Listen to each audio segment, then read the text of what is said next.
Hi guys, ito nga pala ang makina ng 6 valve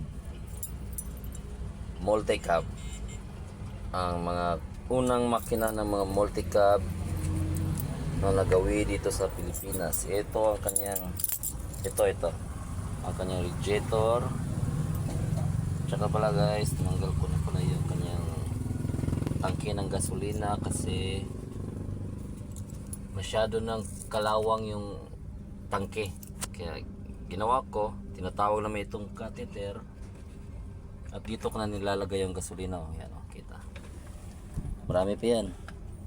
Matagal kasi itong makina, iniwan na lang to sa akin na may-ari para hindi masira. Ginagamit ko pa to minsan. Ngayon masyado ng maraming kalawang yung kanyang chassis. Nagpaplano pa ako kung na i-repair ito. Tsaka ito nga pala yung makina sa likurante natin na saglit lang. Ito ang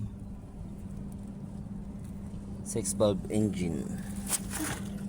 Malalaman nyo 6 valve siya kasi yung kanyang spark plug nandito sa ilalim. Yung sa 12 valve naman nandito sa taas. Sila pag bumalik yung customer ko dito na dala niya kanyang sasakyan, papakita ko sa inyo kung saan nakalagay ang spark plug. At ito ang kanyang ignition coil papunta doon sa spark plug. At ito ang tension coil, high tension coil. Ito naman ang kanyang IC, kasama na niya dito sa ignition. At ang kanyang ito ang kanyang carburetor. Ang alternator ito, yun.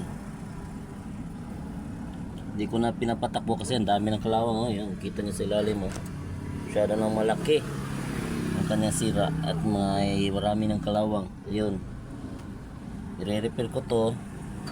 Kaya sa iniwan na ito na may-ari dito sa akin para magamit ko pa, mapapatakbo. Siguro pag may budget, pakikita ko sa inyo ang paano gawin ang pag-repair ng kanya chassis. Sa ngayon, yan na lang muna. Hanggang sa susunod. Bye-bye.